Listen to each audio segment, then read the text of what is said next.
गया है साजिश के तहत, आपने क्या लगा? पंजाब की जो बाढ़ है ना, साजिश नहीं, ये एक तरह से ये समझो कि देश की जनता के ऊपर अटैक है ये। और देश की जनता से ज्यादा यदि बीजेपी खास तौर पे, हालांकि कांग्रेस ने भी कसर नहीं डाली थी 1984 में, लेकिन नरेंद्र मोदी के लिए सबसे बड़े दुश्मन किसान हैं, जो पंजाब वाले, जिन्होंने इसका जीना मुश्किल कर रखा है। इसको सारी खेती हड़प कर उद्योगपतियों को देने नहीं दे रहे, वो पंजाबी हैं और वो पंजाब है। तो पंजाब को समाप्त करना है। अगर आपने लुधियाना की मेरी अक्टूबर 2023 की निडर इंडिया पे जो वीडियो है वो देखी हो, उसमें हमने स्पष्ट रूप से बोला हुआ है कि भाई आने वाले टाइम में यदि आप इनके एजेंडे पर नहीं फिट बैठोगे, यदि आप इनके हिसाब से काम नहीं करोगे, तो ये जो डैम है, चाहे टिहरी डैम है, चाहे ये दूसरा डैम है, इसको तोड़ करके आपको नेस्तनाबूद कर सकते हैं। लेकिन अभी कुछ दिन पहले सारे मीडिया चैनल्स के ऊपर लेफ्टिनेंट जनरल ढिल्लों, जिसकी मैं बात कर रहा था, उन्होंने बड़ी स्पष्ट रूप से कहा था वाटर बम के बारे में। वो वाटर बम क्या है कि वो कह रहे हैं कि डैम्स के ऊपर कैपेसिटी से ज्यादा पानी स्टोर कर लो और फिर जितना वो झेल सकते हैं, जिसका यूज कर सकते हैं, वो यूजफुल जो इस्तेमाल कर सकते हैं, उससे ज्यादा कई गुना ज्यादा छोड़ दो, जिससे कि वो उसका ठीक से इस्तेमाल ही ना कर पाए और वो पानी उनके लिए फायदे की बजाय नुकसान बन जाए और पूरा का पूरा एरिया ही खत्म हो जाए, जो कि आपने देख भी लिया। उससे पहले उन्होंने जो 2020 में पानी छोड़ा था मोहाली, जिसमें डूब गया था, चंडीगढ़ भी जिसके अंदर चपेट में आया था, उस सब का भी जिक्र किया है। वो मैं ऑलरेडी आपको बताता भी रहा हूँ, चाहे मतलब दूसरे मुद्दे हों। अच्छा, अगर इसी बात है कि भाई मतलब जब चाहो वो बाढ़ ले सके हैं, जब चाहो वो बरसात करवा सके हैं, अगर इतने बड़े लेवल पर षड्यंत्र चल रहे हैं, इतनी बड़ी बड़ी साजिश चल रही है, तो फिर समाज के लोग तो ज्यादा जागरूक नहीं है इन बातों को लेकर, क्योंकि आज भी लोग ये मानना कि भाई ये सब कुछ तो प्राकृतिक हो रहा है, तो फिर उनसे किस तरह बचा जाए? देखो, जब आपकी बात ही वहां तक नहीं पहुंचेगी तो फिर जागरण का उनको पता कैसे चलेगा? कोई सिलेबस में कृत्रिम बारिश नहीं पढ़ाई जाती, 1945 से हो रही है। बिना तारों के बिजली को ट्रांसमिट किया जा सकता है एक जगह से दूसरी जगह, 1945 से हो रहा है। 1945 से 1938 में ये टेस्ला ने इसके ऊपर रिजल्ट क्या नाम बकायदा सक्सेसफुल एक्सपेरिमेंट कर लिए थे और पास हो गया था। लेकिन एडिसन जो है वो डीसी मोटर पे काम कर रहा था और ये एसी मोटर पे, और टेस्ला जो है वो डीसी पे कर रहा था।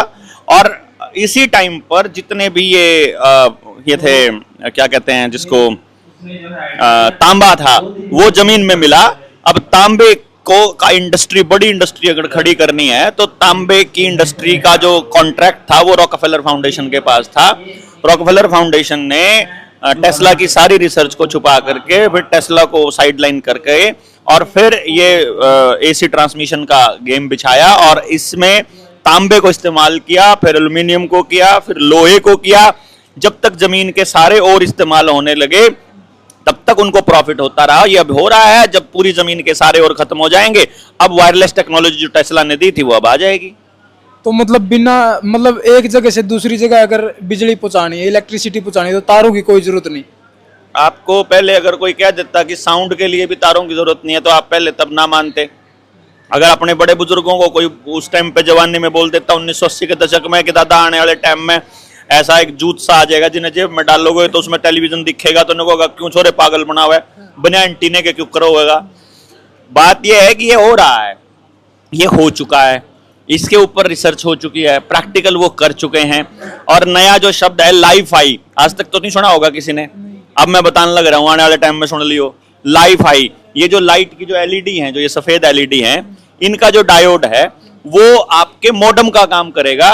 तो आपको वाईफाई की भी जरूरत नहीं पड़नी है और तार की भी जरूरत नहीं पड़नी है। जो इसने एलन मस्क ने जो ऊपर सैटेलाइट छोड़े थे, वो डायरेक्ट आपको इंटरनेट और ये सारा कुछ दे देंगे, क्योंकि आपके हर घर के ऊपर निगरानी रखना उनका टारगेट है। इसलिए हर घर तक एलईडी दे रहे हैं ये लोग। कभी नहीं सोच रहे हो कि एलईडी आपकी बिजली बचाने के लिए है या आपकी पाइनियल ग्लैंड को खराब करने के लिए, आपको ब्लू लाइट देने के लिए, आपका मतलब ये सोचो कि जितने भी अच्छे हार्मोन्स है वो ना सीक्रेट हों, और ये सब खराब करने के लिए आपको दिया जा रहा है। और वो वाईफाई, क्योंकि आपको मालूम है कि जैसे ही जागरूकता फैलेगी ये सारे 5G के टावर तोड़ देंगे लोग, तो उससे बचने के लिए फिर उन्होंने क्या करा, टावरों की जरूरत ही नहीं है, सीधा अच्छा, बाढ़ वाली बात जो अपनी शुरू हुई थी उसमें सबसे बड़ी बात तो यह है कि भाई इस बार बरसात ज्यादा हुई है, और बरसात ज्यादा होने से बांध में पानी ज्यादा होया, डैम में पानी ज्यादा होने से मतलब पानी निकाला गया, और फिर जो बीच में बंद थे, जिस तरह कोई सड़क थी या फिर कोई रजवाया था, इस तरह जो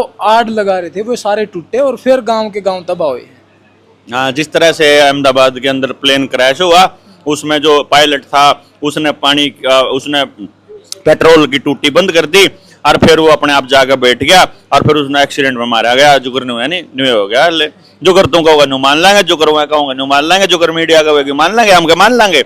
हम इतने बेवकूफ थोड़ी ना है। सरकार भी नहीं होती, सरकार तो ये खेती के तीनों कानून बहुत फायदे गए हैं। सरकार तो न्यू भी कहे देखिए जितने और काम करने लग रहे हैं सारे फायदे गए हैं। सरकार तो न्यू कहती कि इन सड़कों में ये विकास हो रहा है। सरकार तो न्यू कहती कि नए बीज, आधुनिक बीज लेके आएंगे, आपका फायदा होगा। वो तो कह रही थी फर्टिलाइजर आपके फायदे के लिए है, वो तो कह रही थी पेंशन आपके फायदे के लिए है, वो तो कह रही थी वैक्सीन आपके फायदे के लिए है, वो तो कह रही थी बच्चों को लगने वाली वैक्सीन आपके फायदे के लिए है, वो तो कह रहे हैं ये बच्चों को, ये डंगरों को लगने वाला इंजेक्शन आपके फायदे के हैं। मैं इसका अटैक होता पहले हम कदे देखा था, लग रहा था आगे पहले छोटे नए नए बच्चों का होता देखा था, 5-5 दिन के बच्चा का अटैक होने लग रहा है। भाई सरकार तो न्यू है कहेगी आपके फायदे के हैं। कोटे वाले राशन जो मिलता है उसकी अगर लैब है आपके पास, कोई गांव में लैब है थारे मारा है किसी का है गांव में कोई लैब है, क्योंकि पता लगेगा राशन जो कोटे में देने लग रहे उसमें जा रहा है, हम बताने लग रहे उसमें कैंसर होगा, उससे है कोई रिसर्च करने वाला, है कोई बताने वाला? जितनी लैब है सारी सरकार की। मैं तो न्यू कहेंगे फायदे का राशन है यो, लेकिन आपको नहीं पता क्या कितना फायदा। सरकार अगर इतना गलत कर रही है तो विपक्ष क्यों चुप है? फिर विपक्ष वाले भी नहीं बोल रहे। अरे विपक्ष भी तो सरकार है, आपको जनता सरकार है, जिसको आप सरकार करो मैं वो सरकार कर रहा हूं। अच्छा, मैं ये कह रहा हूं विपक्ष भी तो सरकार में बैठा है। किस तरह? किस तरह यार? केंद्र में बीजेपी की सरकार है, तेलंगाना में तो कांग्रेस की है, ठीक है, उधर तो बिहार में नीतीश कुमार की होगी, इधर ममता बनर्जी की होगी। ममता क्यों कर बोलेगी? क्योंकि ममता भी वही काम करने लग रही, क्योंकि कांग्रेस भी वही करने लग रही। राहुल गांधी ने चिल्लाया नहीं था राहुल गांधी के इंजेक्शन लगाओ, सबको वैक्सीन लगाओ, वैक्सीन ना लेके आओ। अभी तो बड़ा हीरो बना फिर रहा है ना वो। टेलीविजन मैंने क्या कहा था, एक हफ्ता टेलीविजन असलियत दिखाने लग जाए और राहुल गांधी 4 दिन में देवता बना देंगे ये लोग। ये तो बेवकूफ बनाने का जरिया है मीडिया। तो मीडिया भ्रम की देवी है, सिर्फ आप लोगों को भ्रम में रखने के लिए। आपका बहम रवा है, आपने सत्ता बदल दी, सत्ता आपके हिसाब से नहीं चल रही है, कुछ शाम आपके हिसाब से नहीं हो रहा, ना आपका कोई फायदा देख रहा, ना आपके लिए कोई काम कर रहा। सब इंडस्ट्री के लिए, कंट्रोल करने के लिए, मारने के लिए, कम करने के लिए, जमीन हथियाने के लिए और हर चीज को अपनी मुट्ठी में करने के लिए चल रहा है। वो सब उद्योगपति कर रहे हैं, गरीब आदमी तो अभी भी आंदोलन नहीं कर रहा है। वो तो घर बच जाए किस तरह जो सोच रहा, कर्जे में कितना लिख रहा वो सोच रहा, बालक क्यों कर पड़ रहा वो सोच रहा, रोजगार कैसे मिला वो सोच रहा, पेट कैसे भरा वो सोच रहा, दिहाड़ी क्यों भरा वो सोच रहा, EMI कैसे भरा वो सोच रहा, लत्ते पट्टे पड़े नाश होया पड़े। क्या कहूंगा? अच्छा, आपने खास करके कहा कि भाई खासकर बीजेपी सरकार या फिर नरेंद्र मोदी के टारगेट पे हैं पंजाबी लोग, क्योंकि वो अपनी जमीन नहीं देने लग रहे हैं। लेकिन नरेंद्र मोदी ने तो जैसे ही बाढ़ आई हवाई दौरा कराया और 1600 करोड़ रुपए की राहत जो हम आर्थिक मदद करने का ऐलान भी कर दिया। गुरदासपुर में जाके उन्होंने ऐलान कर दिया कि भाई हम पंजाब को 1600 करोड़ देंगे और हिमाचल प्रदेश को 1400 करोड़ देंगे। तो ये भी तो अच्छी बात है। 1.25 लाख करोड़ रुपए बिहार को देने की बात हुई थी पिछले चुनाव से पहले, 2020 में जो चुनाव था उससे पहले। वह मिल गए, उसने पूछ लिए एक बार, किसी ने पूछ लेने को मिल गए कि बीजेपी वालों ने। फिर दूसरी बात, आज तक हरियाणा को कोई पैकेज देने की घोषणा हुई मिल गया किसी ने? जिस टाइम पे कोरोना आया था हर किसी को 2.5 लाख करोड़ 25 लाख करोड़ का राहत राशि देने की घोषणा करी थी ना। बाद में पता चला तो कर्जा था, जिससे भी मिला कर्जा मिला। बाद में पता चला किस्तें जो है आपकी 3-4 किस्तें जो हैं वो आप ना भी दोगे तो चल जाएगा। बाद में पता चला उन किस्तें ना भरने के नाम का 5-6 जुर्माना ठोका गया। कराया ना कुछ। और बड़ी बात राहत घोषणा की, जहाज में बैठ के दोहरा वो कर लेगा। अरे तड़ा का दौरा करना, मारे वाले तो इतने इतने पानी में लाग रहे, दोगा ने बचान, कुत्ते ने भी बचान, जानवरा ने भी बचान, और वो हवाई दौरा करके शान दिखावा कोई। और हम जाते थे जहाज किसने दिया था? जहाज क्या के नाम का ले रहा? अपनी माँ अपने बाबू पे लाया था, उसकी माँ पीढ़िया में लाई थी, उसके ब्याह में उसकी बहू लाई थी। ये जो जहाज है ये जनता के पैसे का है, और जहाज उड़ने के लिए स्वाद लेने खातिर नहीं है। जहाज इस काम के लिए नहीं है। जहाज एक जगह से दूसरी जगह टाइम बचाने का तरह ठाली पड़ा, उन्हें कुछ करना रान देना है। उसका तो नाश होया पड़ा, लोगों के बीज नाश होने लग रहा, करने लग रहा। हवाई दौरे न तुम कहने लग रहा है कि बोला हवाई दौरा करने लग रहा, नंबर 2 पर जा करके देख लो ना। इतना बड़ा मतलब टारगेट है पंजाब मोदी का, या फिर पंजाबी लोग टारगेट हैं, तो फिर उसने यार रात क्यों दी, मतलब 1600 करोड़ की घोषणा करी उसने। सियासत कुछ इस तरह से अपने कारनामे अंजाम देती है कि आंखें छीन लेती है और चश्मे दान करती है। आई बात समझ में? आपके दिद्दे फोड़ कर चश्मा देना, आपको सब कुछ लूट कर 5 किलो अनाज देना, आपको बर्बाद करके 1600 करोड़ देना, इस चाल को पंजाबी अच्छे से समझते हैं। और इसीलिए उस आदमी की फोटो लगा हुआ जब बैग देखा कि हरामखोर इतना हरामी है कि वो राहत पैकेज के ऊपर भी अपनी फोटो लगवा रहा है, जिसने वैक्सीन के सर्टिफिकेट से फोटो हटवा लिया, पंजाबियों ने लात मारे, उसके सारे अनाज को ले जा, हरामखोर तुम्हारा नहीं चाहिए। इसी बीजेपी का फूल लगा हुआ, मोदी का फोटो लगा हुआ अनाज का एक दाना पंजाबियों ने नहीं खाया है। ये गुरुओं की धरती की खासियत है भाई साहब। अच्छा, पंजाबियों के ऊपर एक और आरोप लगा, ये बात देखी भी जावा है, अगर जिस तरह ये बाढ़ पीड़ित जो लोग हैं उनकी मदद करने के लिए जितने वॉलंटियर आ रहे हैं, उन सब ने अपने आइडियल मान रखा है जरनैल सिंह भिंडरावाला को, या फिर अमृतपाल के वॉलंटियर भी वहाँ पे बहुत से लगे हुए। अमृतपाल वही है जो खालिस्तान का जिक्र बार बार कर रहा है। तो इस तरह के जो लोग हैं जो बार बार खालिस्तान का जिक्र कर रहे हैं, पंजाबी लोग उनने अपना आइडियल भी माने हैं।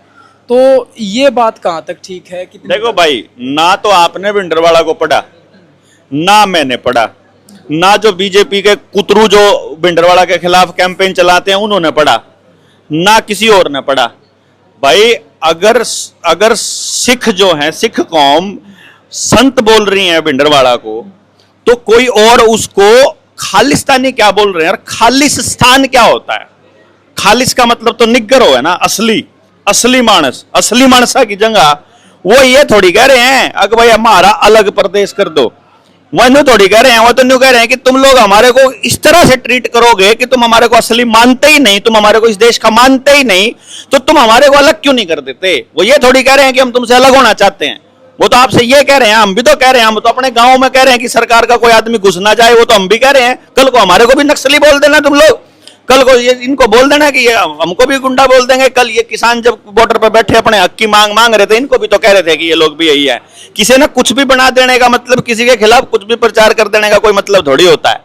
उसका कोई तथ्य तो पढ़ लो, पहले पढ़ तो लो उसने, वो आदमी चाहता क्या था, उसका सपना क्या था पंजाब के बारे में। मैंने तो नहीं पढ़ा, तो मैं तो उसके ऊपर कमेंट करने के लिए सक्षम आदमी नहीं हूं। लेकिन उनकी तो बहुत बार ऐसी बात सामने आई, मीडिया पे बहुत बार ऐसा प्रचार हुआ है कि वो एक संयुक्त पंजाब की मांग कर रहे हैं, जिसमें हिमाचल का कुछ हिस्सा, हरियाणा का कुछ हिस्सा, या फिर पंजाब जो अब बस रहा है ये पंजाब, और इसको पूरे को मिला के हमारा एक अलग से देश बना दो, हमारी एक अलग से व्यवस्था बना दो। जिस तरह अमृतपाल की गिरफ्तारी हुई थी उस टाइम पे बहुत सी चीज़ों को उजागर कराया गया कि भाई उसने अपनी एक अलग भी करेंसी बना रखी थी, या फिर अपनी एक अलग सेना बना रखी थी। तो इस तरह की जो बातें सामने आई हैं उनसे तो फिर यही स्पष्ट हुआ है कि भाई वो एक अलग देश की मांग कर रहे हैं और जिसका नाम वो खालिस्तान चाह रहे हैं। मैं तो अलग करेंसी तो मैं भी बनाने की सोच रहा हूँ, अलग से अपनी सेना तो मैं भी तैयार करने लग रहा हूँ।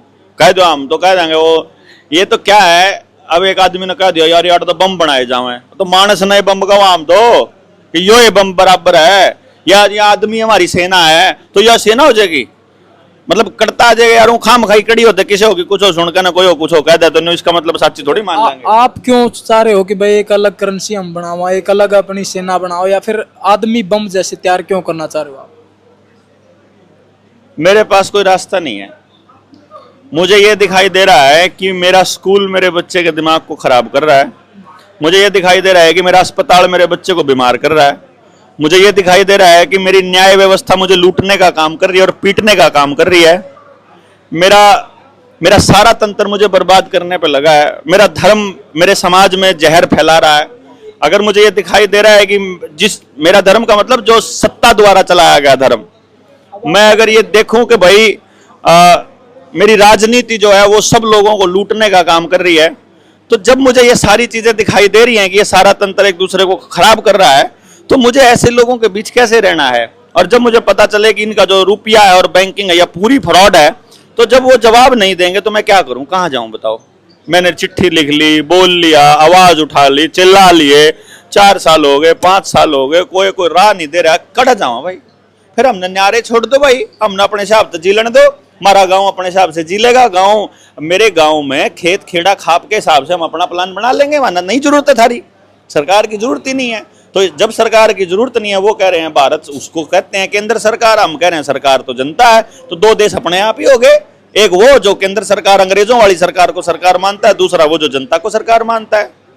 असली देश कौन सा है? और जो आप बता रहे हो, अगर इस तरह की एक्टिविटी आप इस देश में कर रहे हो, भारत देश में कर रहे हो, तो उसको राजद्रोही या फिर देशद्रोही से जो है पेश करा जावा कि भाई ये देशद्रोही लोग हैं जो एक अलग से एक अपनी व्यवस्था खड़ी करना चाह रहे हैं। अलग व्यवस्था देशद्रोह कहाँ से हो गया भाई? कौन से साइंस में हो गया, कौन सी फिलोसफी में हो गया, और कौन से कानून में हो गया अलग से व्यवस्था बनाना?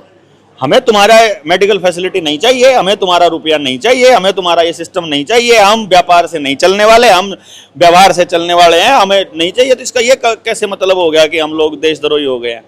और देश उनके बाप का है क्या? देश मेरा नहीं है, मैं यहाँ पैदा नहीं हो रहा, मेरे पुरखे यहाँ पैदा नहीं हो रहे, अपना खून नहीं दिया, हमारे बुजुर्गों ने, हमारे पुरखों ने अपना लहू निभा रखा है, फांसी पे नहीं चढ़ रहे हैं। भगत सिंह का भी आतंकवादी लिख रखे हैं आप जैसे लोगों ने, तो इन पार्टी वाले लोगों ने तो भगत सिंह और को भी तो आतंकवादी कहा था। और वो जो अपनी जमीन बचाने की लड़ाई लड़ते हैं उनको नक्सली बोलते हैं, आदिवासियों को। ये तो इन लोगों का तो काम ही है कि आदमी को बदनाम करके और उसके बाद ताकि पब्लिक उनके साथ ना लगे। ऐसा थोड़ी होता है कि आप कुछ भी कह दो अगर उसको मान लेंगे। मीडिया वालों का नहीं जूत लगेंगे जो से कि ऐसा सही मांग को उठाने वालों को अगर ऐसे देशद्रोही बोलने लग जाएंगे तो, और पुलिस वालों को भी इलाज तो करेगी जनता भाई। अच्छा, आप जो बता रहे हो कि भाई हम ये करेंसी भी हमारे को नहीं चाहिए, ये पूरा सिस्टम हमारे को नहीं चाहिए, आप एक अलग सिस्टम अपना चाह रहे हो, तो जिस तरह आपने बताया कि भाई इन लोगों ने पानी जैसे बम तैयार कर रखे, जैसे डैम में आप बता रहे हो, या फिर वायरलेस इलेक्ट्रिसिटी, आपने बहुत सी चीज़ें ऐसी बताई हैं। अगर उनकी प्लानिंग इतनी बड़ी है या फिर उतनी तेज़ी से वो आपके ऊपर प्रहार करने की तैयारी कर रहे हैं, तो आपके ऊपर बचाव का क्या रास्ता है? मैं बचाव का रास्ता दुश्मन ने बता दूंगा ऑनलाइन बता के कि मेरे पास ये रास्ता है, तुम मेरे को रगड़ लो। लोगों को क्या रास्ता मिलेगा? लोगों को तो यही है, लोगों की अपनी व्यवस्था होगी। जब लोग जो है ना गांव के अंदर, अगर मान लो 1000 घर हैं तो 1000 का 1000 घर एक दूसरे के साथ, एक दूसरे के बिना ना जी पाए और एक दूसरे के साथ ही उनका जीना संभव होगा, तब वो अपनी व्यवस्था बनाएंगे। और जब वो अपनी व्यवस्था बना लेंगे तो हर हाथ को रोजगार का उत्पादन आधारित जब व्यवस्था बनाएंगे, उस वक्त हम लोग चिट्ठी डालकर उनको ये बता देंगे कि ये देश हमारा है, हमारे पुरखों का है। तुम अपनी रजिस्ट्रियां, अपने तहसील, अपना जिला कलेक्टर, अपना थाना लेकर अपना चलो, अपना बैंकिंग सिस्टम, हमें तुम्हारी आवश्यकता ही नहीं है। ना तुम्हारा मोबाइल चाहिए, ना तुम्हारी टेक्नोलॉजी चाहिए, हमें हमारा काम करने की आजादी हमको दो और निकलो यहां से। तो और उसके बाद ऊपर से कोई जहाज नहीं गुजरेगा। जिस प्रकार से नो फ्लाई जोन बना देते हैं दिल्ली के अंदर कि यहां से जहाज नहीं गुजरता, हम नहीं बना सकते अपना नो फ्लाई जोन। अगर हमारे सवालों के सही जवाब उनके पास नहीं है तो उनको हमारे ऊपर केमिकल छिड़कने का, हमको बर्बाद करने का, हमारे बच्चों की नस्लें खराब करने का कोई अधिकार नहीं है।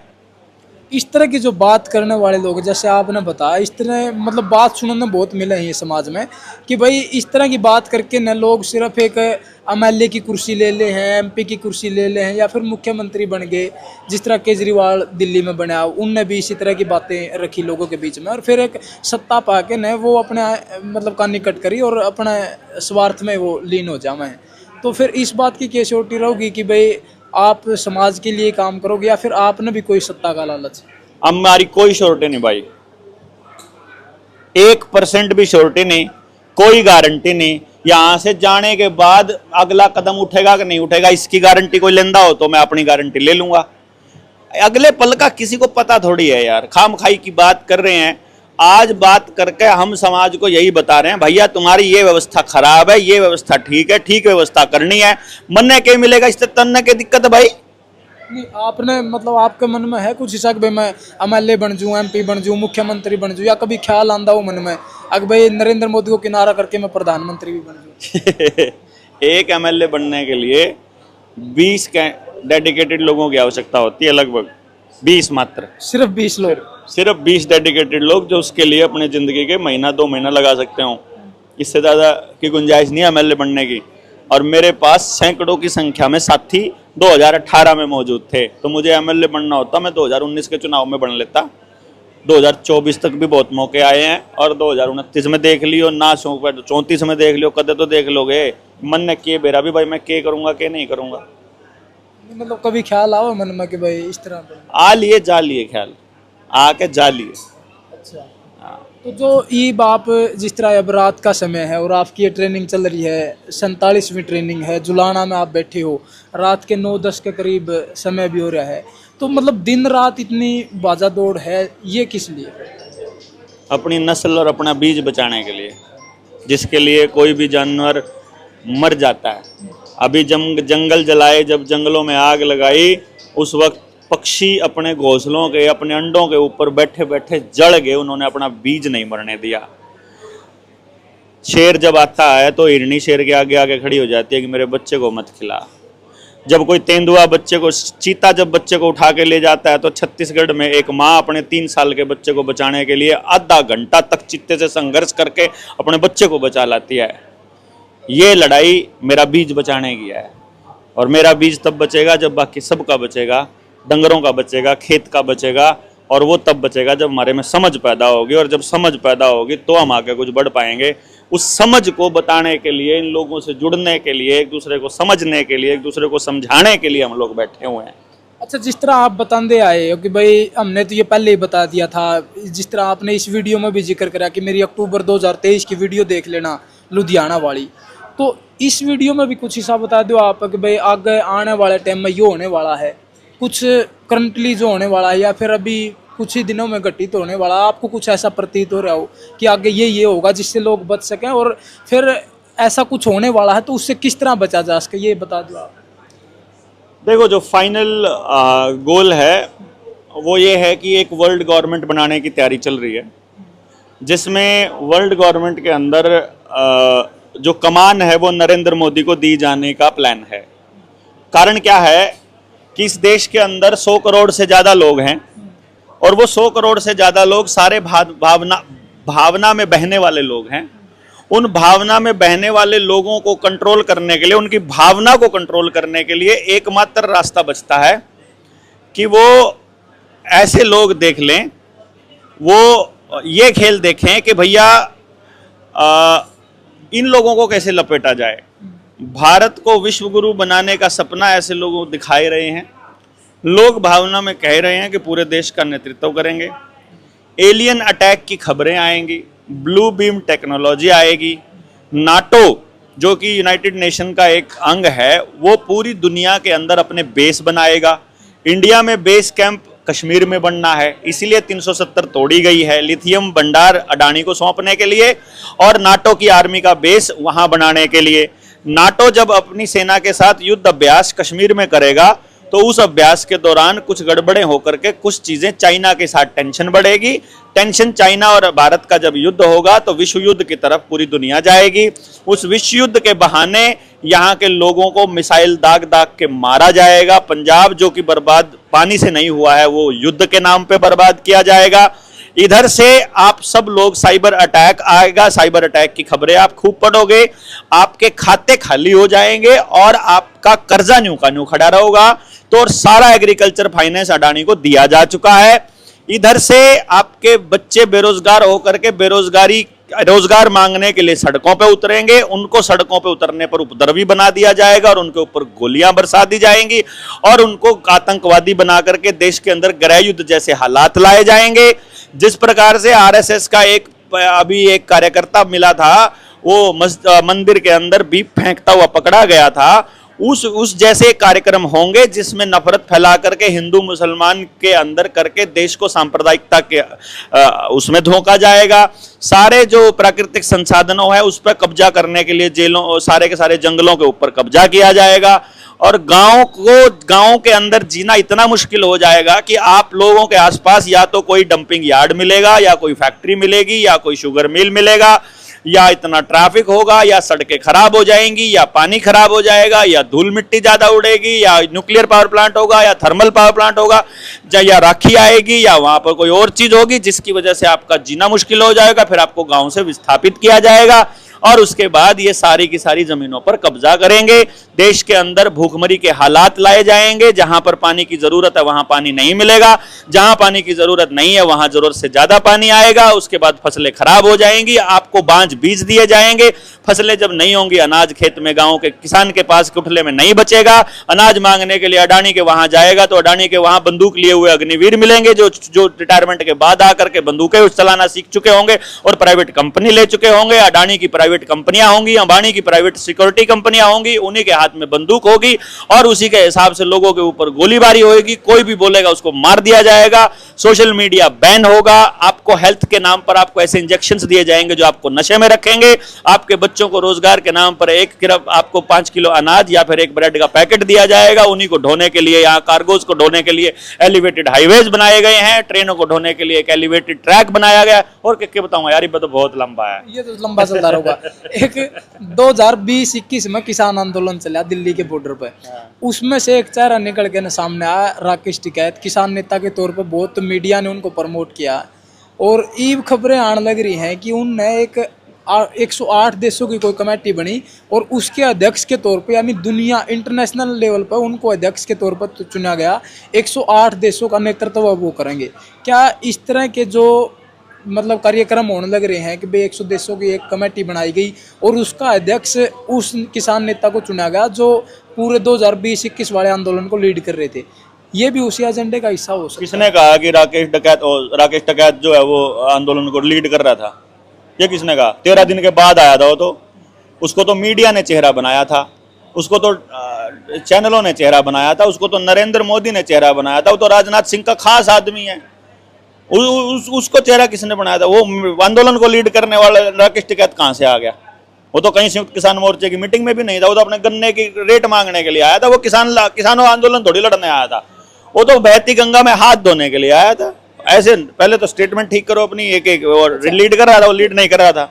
तो फिर 108 देशों की जो कमेटी बनी वो भी फिर उसी का हिस्सा हो सकता है? भाई वो मैं नहीं पता, अभी मुझे उस 108 देशों वाली कमेटी मैंने आपसे ही सुनी है, अभी करूंगा रिसर्च, फिर देखूंगा कौन कौन है, किस कहाँ से चली है, फिर लग जाएगा पता। ठीक है जी डॉक्टर साहब, बहुत बहुत शुक्रिया।